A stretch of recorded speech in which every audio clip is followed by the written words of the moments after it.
Hello and welcome to this episode of The Shyft, your mental cafe. My name is Lillian Kelani. Thanks for joining in.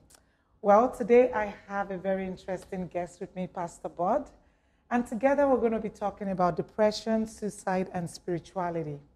Pastor Bod is the senior pastor of God's Embassy, a seasoned pianist, management consultant, and a very dynamic teacher. Thank you so much for joining us today, Pastor Bod. Thank you for having me. We really appreciate your presence. No problem. Good to be here. I can't wait for what we have to talk about today. There's a lot of things about depression, about suicide, about spirituality. But first, let me give our audience the stats as to what's out there. Okay, so when I was doing my research on depression, we all talk about depression on a day-to-day basis. And when we're having a bad day, we say we're depressed and we're down. But let's not confuse that day-to-day conversation to what depression really is, because it's a very serious mental illness known as mood disorders. And there are different types of depressive mood disorders. We have bipolar disorder, perinatal disorder, postnatal disorder. We have PTSD. Believe it or not, we have spiritual depression as well. And also the clinical depression, which is the most popular and the one that's major problem here all over the world. Now, mood disorders are very real illnesses and can be serious and sometimes fatal. They affect the entire body and not just the mind. Their physical symptoms can range from fatigue to stomach complaints to muscle pain, joint pain, and that makes many people confuse it with different things. Because sometimes when you're depressed, you find that it's taking a toll on your body. And what we find is when people come to us, they don't know if it's clinical depression or if it's a physical symptom. So even in the hospital, we first rule out physical issues. We take people through blood work. The GP would do a lot of tests. And once we've ruled out that it's not physical, then we start looking at what's the other cause. And a lot of the time, it's depression. According to the Canadian government, mood disorders are the most common mental illnesses in the general population. Statistics Canada tells us that 5.4% of Canadian population aged 15 years and over reported symptoms that met the criteria for mood disorder in the previous 12 months, including 4.7% for major depression and 1.5% for bipolar disorder. Also, we found that 1 in 8 adults identify symptoms that met the criteria for a mood disorder at some point during their lifetime, including 1.3% for depression and 2.6% for bipolar. So when we talk about depression, there's a lot of symptoms associated with it. Of course, the first one is the depressed mood. We have feelings of guilt and worthlessness, helplessness, hopelessness, loss of interest or pleasure in usually enjoyed activities, change in weight and appetite, sleep disturbances, decreased energy or fatigue, thoughts of death, poor concentration, and difficulty making decisions. So that's about depression. So bear with me. I'm going to talk about suicide, and then we'll go into spirituality before Pastor Bod and I would delve into it. See, you're getting a degree now. Wow, a doctor now. Wow. Eh? Now, when we talk about suicide, the World Health Organization tells us that close to 800,000 people die due to suicide every year. Wow. Which is 1 every 40 seconds. That is astounding. 1 every 40 seconds. There are indications that for each adult who dies by suicide, there are more than 20 others that attempted suicide. According to Canadian statistics, males commit suicide at a rate of 3 times higher than women. And, you know, most times people do not realize this, but men go through a lot of mental health issues. And so when I started the Shyft, a lot of people said, why are you not reaching out to just women? Why are you not making it, you know, something for women? And I said, there's a lot of help for women out there, but I find there is not a lot of help for men. Right. And men don't talk about how they feel. And so when I'm working with men, I'm really looking behind the scenes and wondering what's going on, because men have a way of hiding their emotions. Now, our third issue we're talking about today is, of course, spirituality. Now, recently, a number of heavy-hitting psychiatry journals have published articles about a lower risk of depression in people who are religious or spiritual. The studies have not been, of course, without controversy. However, religion and spirituality are an important part of many people's lives. And in my experience, truly, it can lend significant benefits in resiliency. I've also seen non-spiritual folks sometimes struggle a bit more, perhaps with feelings of unloved, being unloved, or worthy, or unworthy when traumatized, and those that do not have that have spiritual backup don't have that much of that feeling. But that's something we're going to discuss today. Because also with the spiritual part, you also have people wrestle with guilt. You know, when they commit sin, they wonder, guilt, am I going to hell? Is God angry with me? That also can be a problem when we talk about spirituality.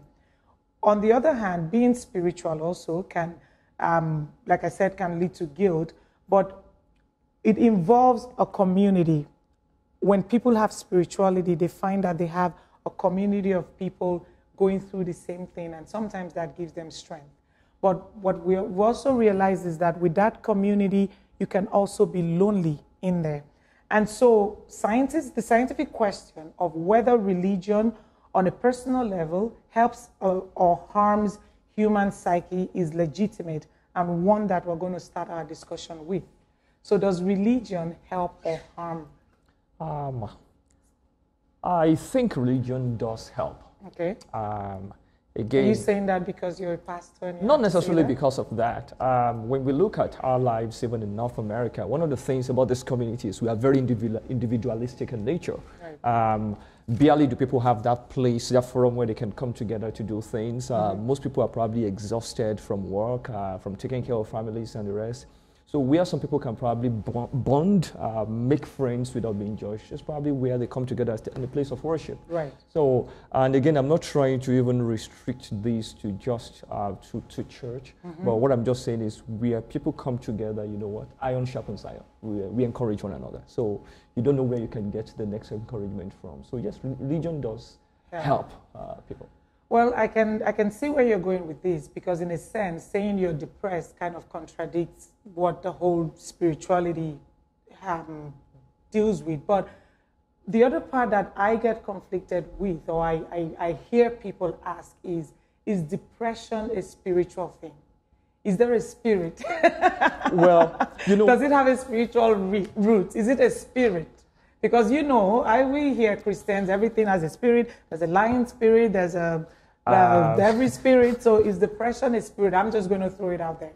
I wouldn't say yes, and I would not say no. I would say it depends. Okay. And let's look at it from different angles. I did visit the website for the American Psychiatric Association, and they put together about 4 things that could be responsible for depression. They talk about the genetic part of it. They talk about what's it called? Personality, things around mood, and there is probably one other one. So we cannot, of course, a journal like or a publication from American Psychiatry couldn't talk about the spiritual part of things. But again, we need to be very, very careful and balance issues. You know, we need to approach things with a balanced knowledge. Not everything is, everything appears spiritual, but there are some things also that you can tackle a non-spiritual thing spiritually. It may not work 100%, because again, you must be talking to somebody that is probably, what if an atheist is going through depression? Will you be saying it's a, are you understanding what that's right. Well, some people still say it's a spirit.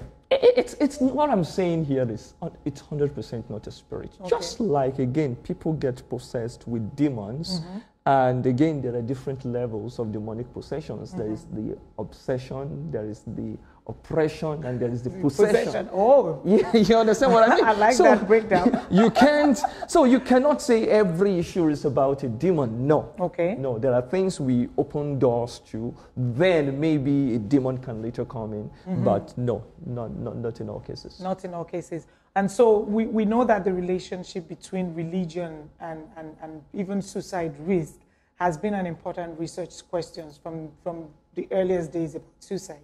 Because people would say it's a demon that led the person to go kill themselves, and that's why it happened. What would you say about that? Well, when we talk about suicide now. No, yes and no. Okay. And I have my reasons why I'm going to say yes and no. There's something that the Bible says in the book of Genesis. The Bible says that the thoughts of man are continually evil.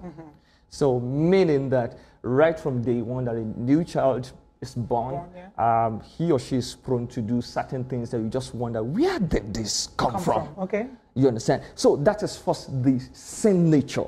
It has nothing to do with the demons. Let's not go into the demonic part of it. It's first, there is that just sin nature that is responsible for every challenge that we have in that we have in life. So we have to first talk about then the thoughts. Where did the thoughts come from? There are different human gates that we have.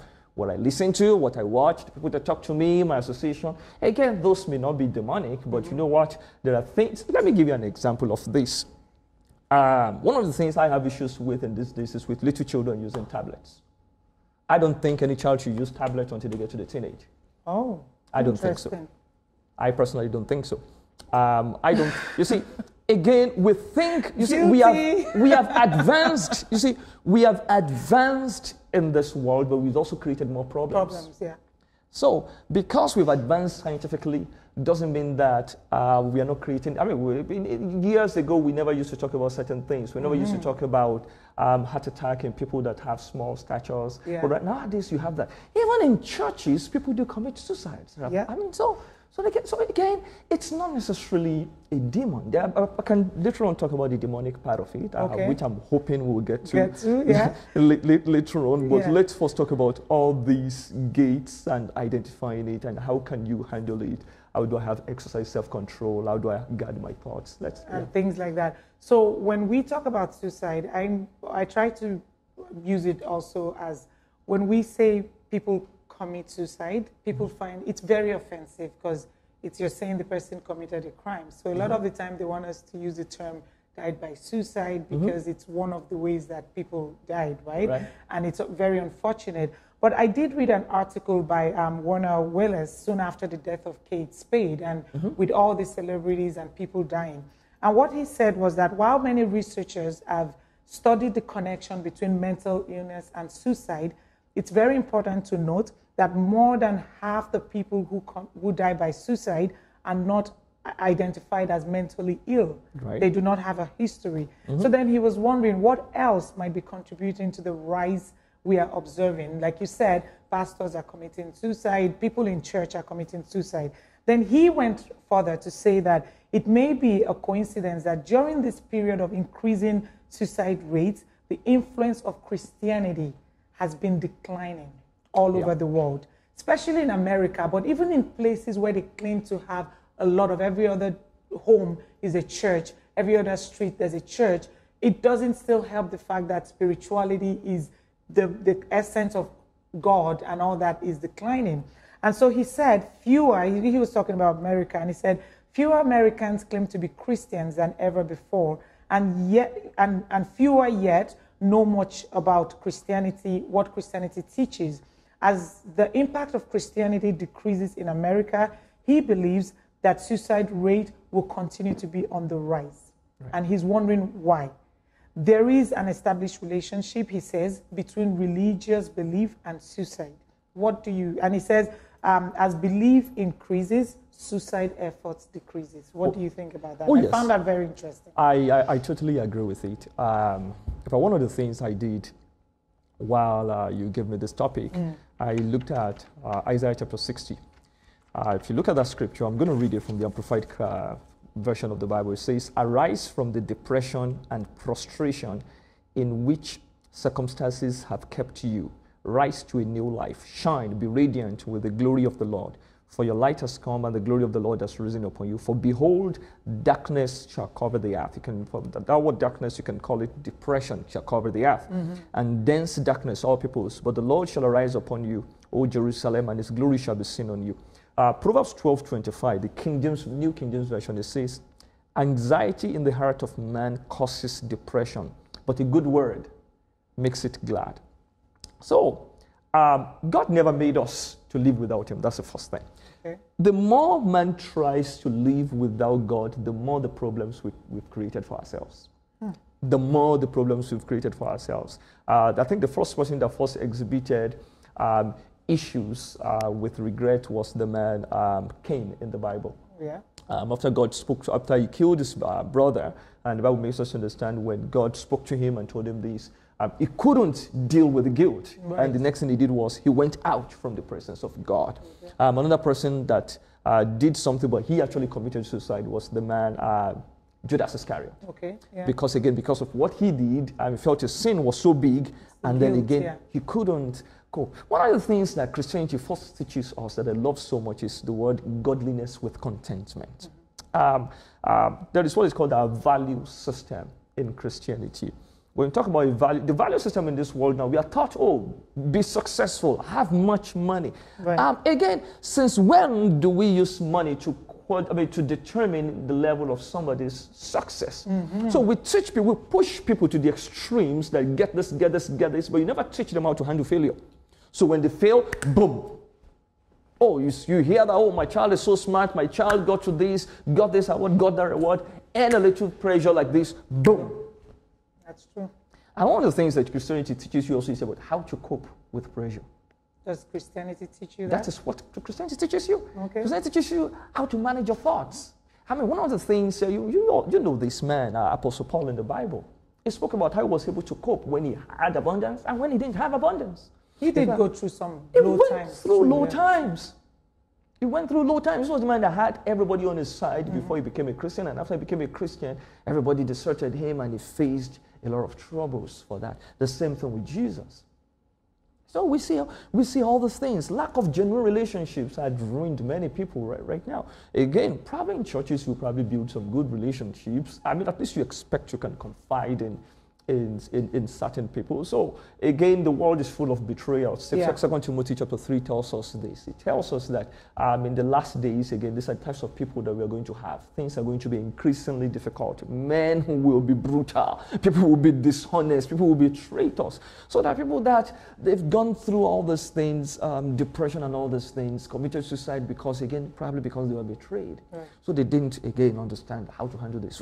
We started teaching this. I did about 3 weekends where what I was just talking about is how to deal with difficult times, maintaining your faith when things go wrong.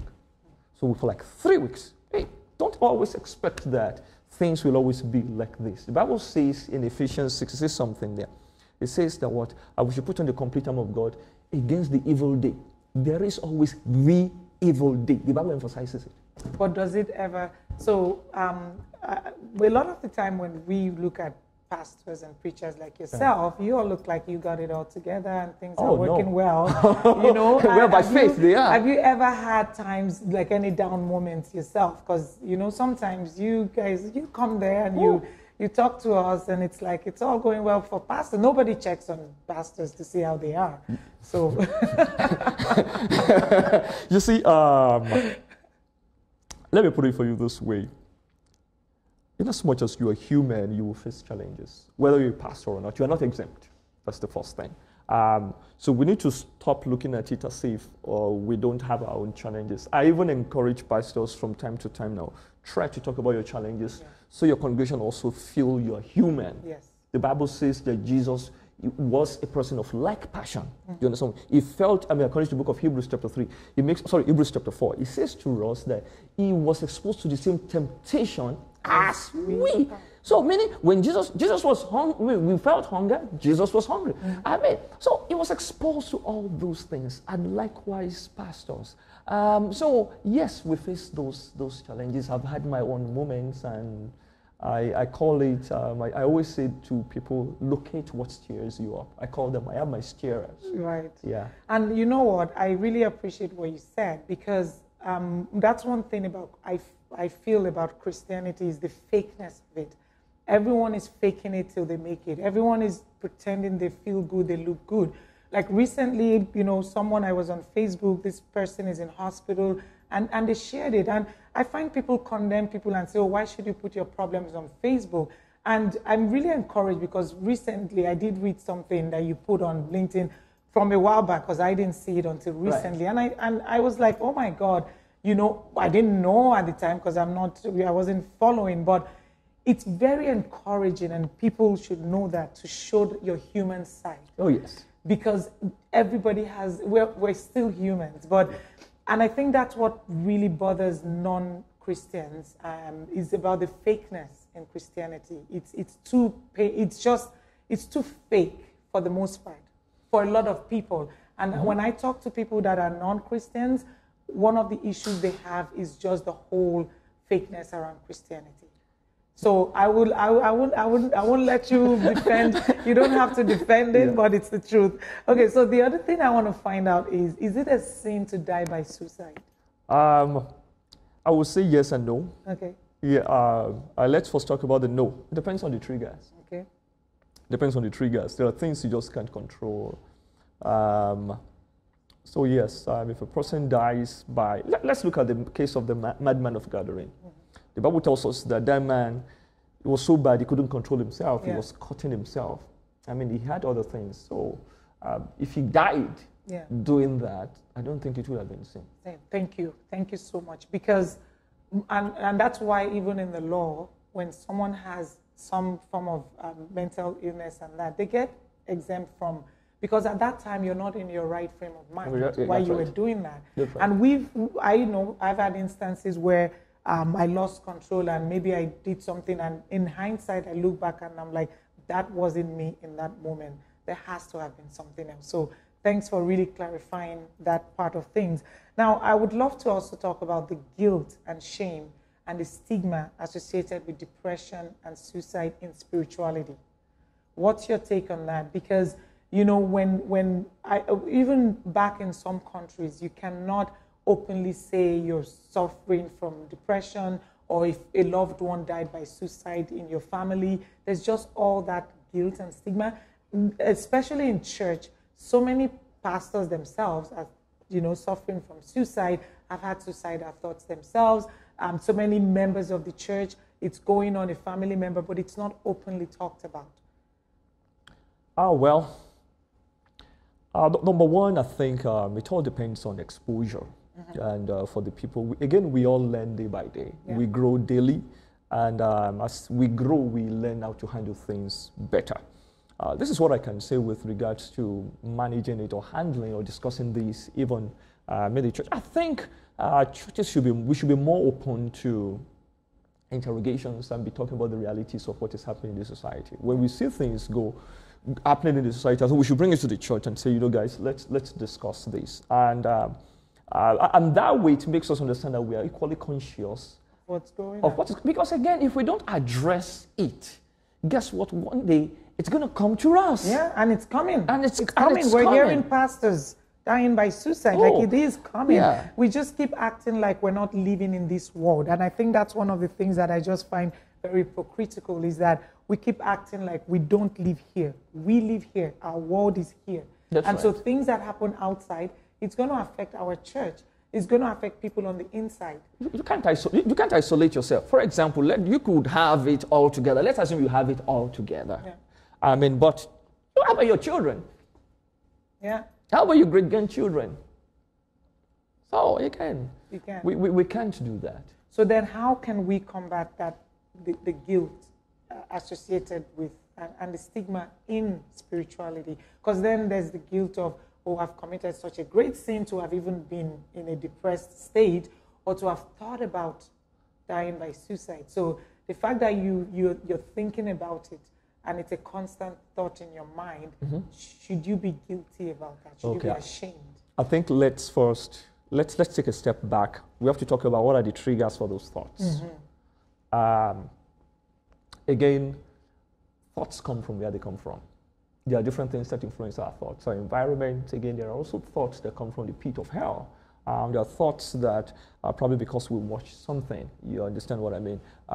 Again, when we talk about situations, you know, I've heard of cases of little children that were using tablets and their friends were encouraging them to commit suicide, these types of things. So they may not have been equipped enough on how to handle negative thoughts. One of the things that Paul tells us in 2 Corinthians chapter 10, verse 3, was talking about the weapons for warfare, not carnal, but they are mighty through God to the pulling down of strongholds, casting down imaginations and thoughts. Very, very important. Again, Satan will always throw thoughts at us. You understand? We'll always have the opportunity to do the wrong things. But we have to learn how do I handle negative thoughts? That is what we have never talked about. I've never seen this being popular. I was reading a book by Dr. Caroline Leaf titled Switch Your Brain. I mean, she's a believer and she's a neuroscientist.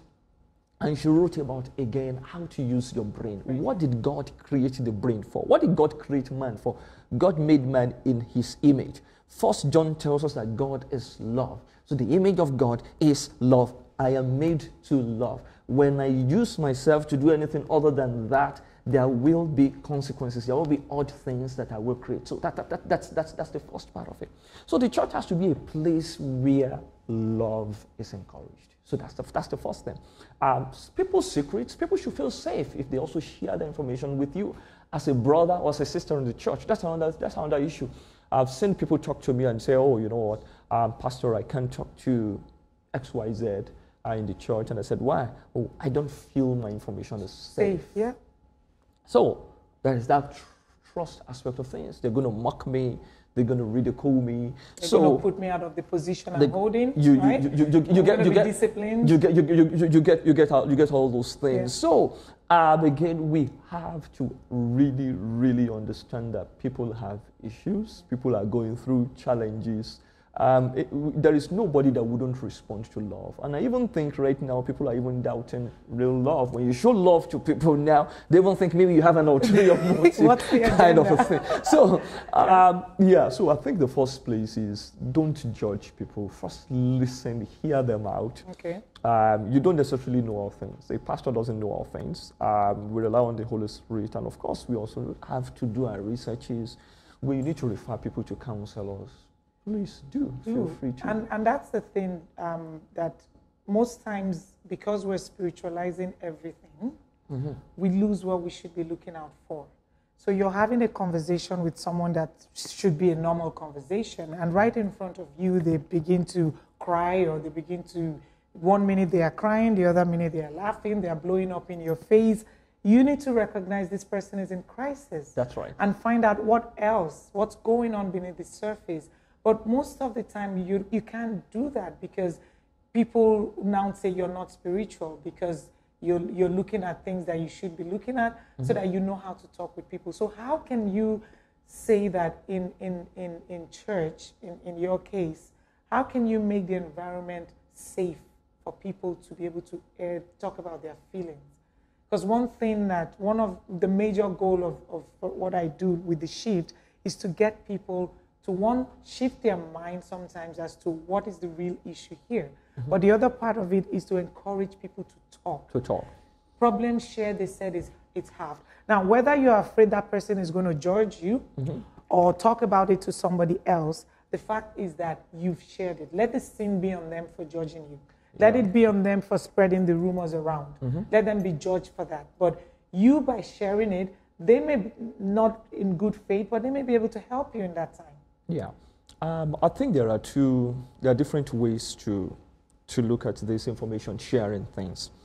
The first part is you also need to be aware of what the enemy is trying to do. Yes. I always tell people this: your body is God's greatest asset on earth. That's right. So the moment you die, God can use you again, no matter how holy, no matter you understand, right? So Satan is always targeted taking us out of this earth. So you have to do all you can to stay healthy and stay alive. So one of the things Satan is going to try to do as well is to keep you from talking to people that will help you. Right. I did watch a wildlife show, and one of the things I found out is that I saw a time where a bunch of buffaloes were able to fight a lion because the lion was walking alone. Alone, yes. Lone wolf. So, and you find out that in cases of these things, again, what Satan first tries to do is to isolate the people. Okay. So you need to be careful when you always say, oh, I enjoy my company too much. Satan is isolating you. What he's trying to do is just cut off people that can, isolate you, and then you can't get the necessary type of help that you need, and then boom, simple things happen, then the person gets destroyed. So you have to be really, really careful that it's not that you're taking it too far. So you can put those thoughts there. You can put those fears there that, oh, if you talk to this person, he or she's going to mock you, she's going to judge you. So that is that first part. The second part of it also that you also need to think about is check your relationships. If you're going to a church where you think your secret is not safe with your pastor, then why are you a member of that church? Yeah, you don't have to stay there. You don't have to stay there. You understand what it is? They can't help you. Why don't you look for a place where you think, you know what, they can help me? Yeah, but there's also the guilt-tripping part of things. So because if you try to leave out of, you want a healthy mental health. Wait, do you want to die pleasing people? Do you want to, how do I put it? Would you rather die trying to please people or stay alive doing what you have to do?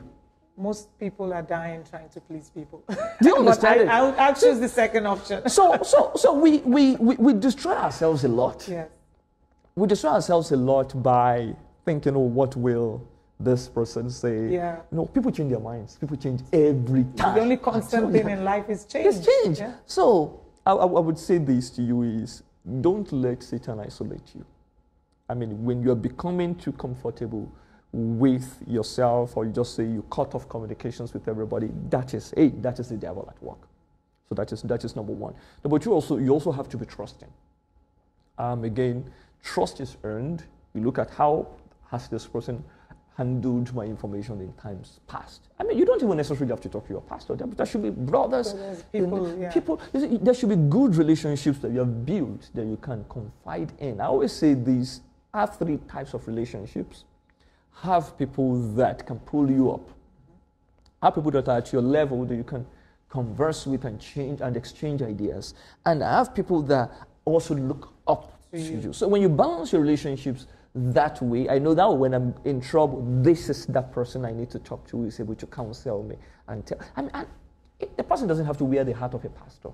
Again, I mean, pastors are probably stretched out. Imagine if I have 1,000 congregation, you don't have the time. And everybody, and I think it's also part of spiritual maturity as well, where everybody thinks they need to see the pastor. That's the other thing as well, is that everybody wants to go to the pastor. The lineup is so long, and so eventually you get discouraged and you leave. Yeah, I mean, and that was, I mean, the pastor is also human. Yeah. So because he also has certain needs that he has probably put aside. And there's compassion fatigue, because they get to listen to other people's problems and it becomes your problem eventually. So if the pastor himself is not equipped, if he's not getting refreshed, how can he minister to you? So again, we have to balance these. I think there is the aspect of the spiritual maturity as well, which is, have fellowships, have faith-based fellowships, have good relationships. I mean, have a circle of trust where you can open up and say, this is what I'm going through. And those people can work you through it. And if there is need for escalations, get your pastors involved. If there is need for you to have professional help, please seek professional guidance. God put those people there. Well, thank you so much, Pastor Bod. I think you've said everything you've touched on a lot of things that can help if one is going through something. I know that even as a professional in hospital, when we want to discharge people, one of the things we look at is what's your network, what's your support network. That's right. You cannot do this alone. And as always at the Shyft, we tell people that you need to keep talking about your feelings. You can't stop talking about it, because that's how you get help. That's right. So is there anything else you want to say before we wrap up today, Mr. Bod? I will just say it again and just emphasize it. Two major things. Number one, our values as a society. I think we've placed values on the wrong thing.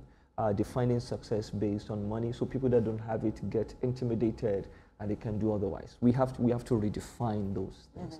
And the second part of it also is build solid relationships. A lot of people are building relationships that are just on the surface.